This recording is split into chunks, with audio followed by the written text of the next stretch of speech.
or you stop talking to the media and keep the speculation going. Because a couple weeks ago it was, hey, I'm going to try to put pressure on this team and say that, losing is unacceptable and I might make changes. Then you come out after Thanksgiving and you say, 0% chance I'm making a change.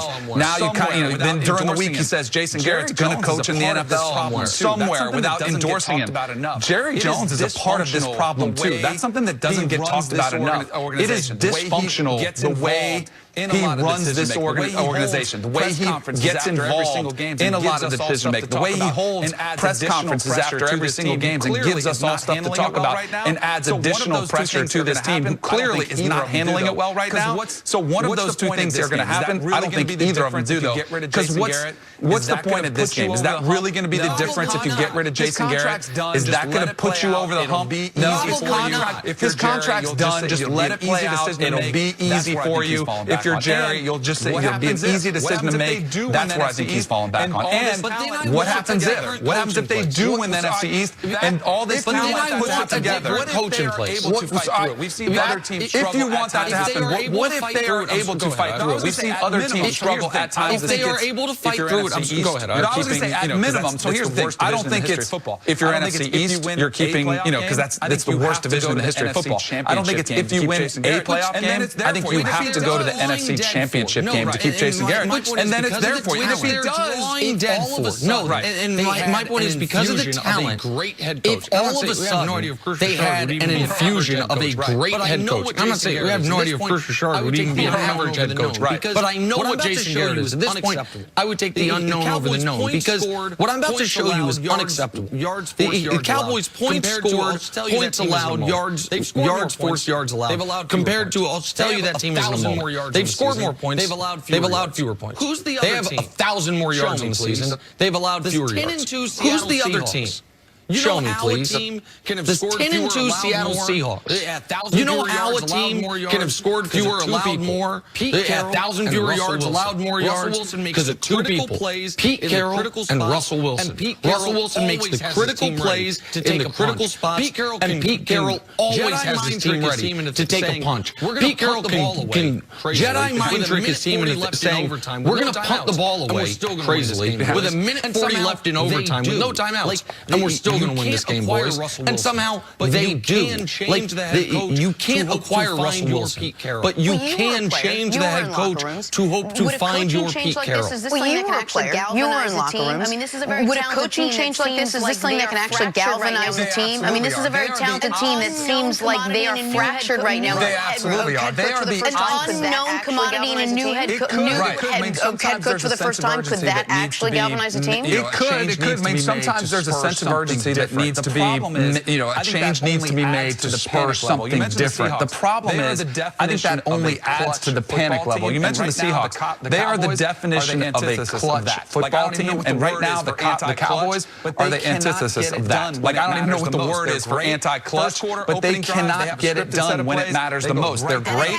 First quarter opening drive, they have a scripted set of plays. They go right down the field. They haven't even been great with that. That's something the last 2 weeks they've been able to score.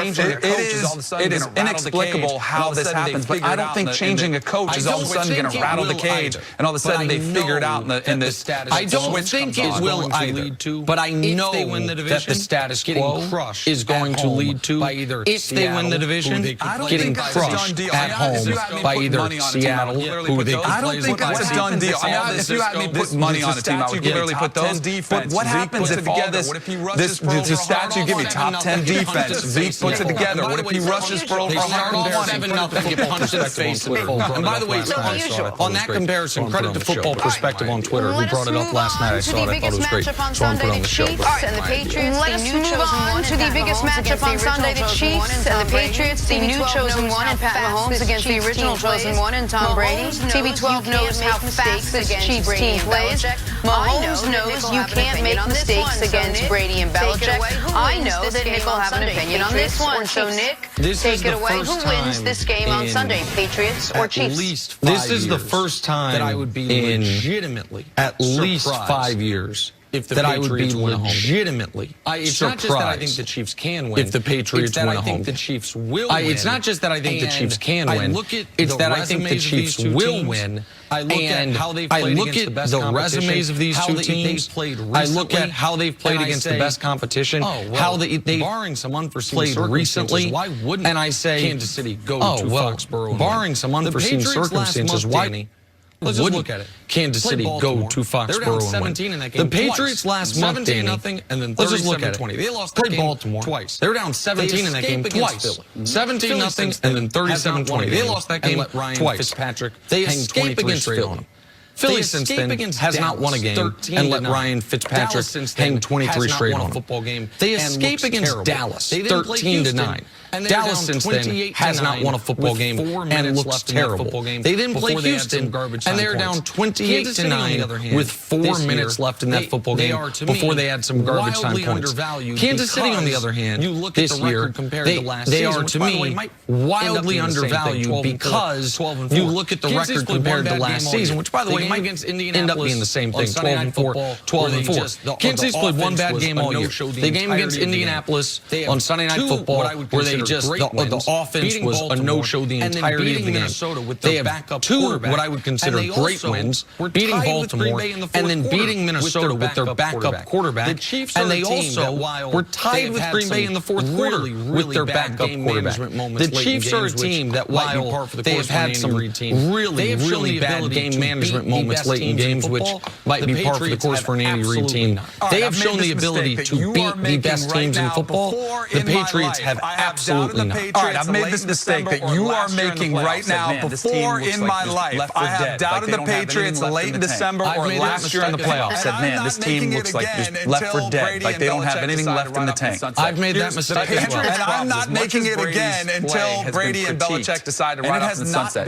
The Patriots' problems, as much as Brady's play has been critiqued, and it has not been very good this year, it's because they're relying on him too much. They are passing the football 60% of the time. So that's the most since 2015. It's only happened 3 times in Tom Brady's career. 2015, 2012, and this season. They are relying on him too much with a lack of weapons on the outside. They do not have a 100-yard rusher this season. Guess where the Chiefs' weakness is? Rushing defense. They are 30th in the NFL. I think the Patriots will give Sony Michel a healthy dose. I think they'll get back on track. I think they'll play a little bit of the keep-away game that we saw earlier this season. I think the Colts had success with it. Remember, they go in, they start running the football, they hold the ball for 40 minutes almost of the game. I think the Patriots are going to go to that, which actually maybe will help the Patriots if they figure out they've been relying on Tom Brady too much. He's 42 years old. You can't keep going to him. But like the Patriots do, they figure things out. And I think that's something they're going to figure out, and it's going to happen this weekend. So here's the other concern, though, for New England. And keep going to the well, or else you're going to get exposed, which they haven't to this point. But like the Patriots do, they figure things out. And I think that's something they're going to figure out, and it's going to happen this weekend. So here's the other concern, though, for New England, because I'm not going to sit here and argue the Chiefs' run defense is anything other than awful. It was awful last year. It's been awful this year. The overall defense has been better this year, especially when Chris Jones has been healthy.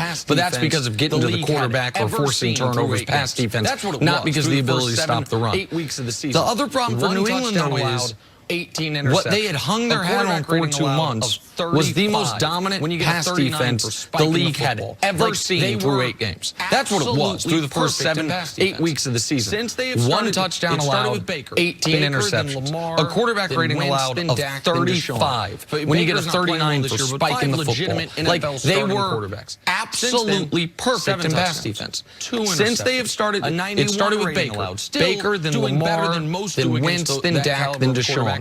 But Baker's not playing well this year, but 5 legitimate NFL starting quarterbacks. Since then, 7 touchdowns, and the 2 interceptions, a 91 rating allowed. Still doing better than most do against that caliber of quarterbacks, but not the dominant force they were. Mahomes is better than all those guys, even though Lamar's the MVP this year.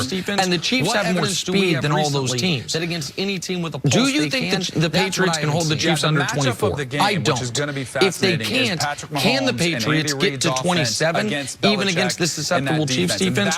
What evidence do we have recently that against any team with a pulse they can? That's what I haven't seen. Yeah, the matchup of the game, which is going to be fascinating, is Patrick Mahomes and Andy Reid's offense against Belichick and that defense. And that will determine the outcome. And you were right. I think I was on here after that 8-game run with the Patriots had, and I was saying, hold on, let's dial it back a little bit on the greatest of all time type of defense. If you looked at the list of quarterbacks they were playing against, it was Luke Falk for the Jets, and it was either Josh Rosen or Fitzpatrick for the Dolphins. It was not exactly a list of juggernauts there offensively.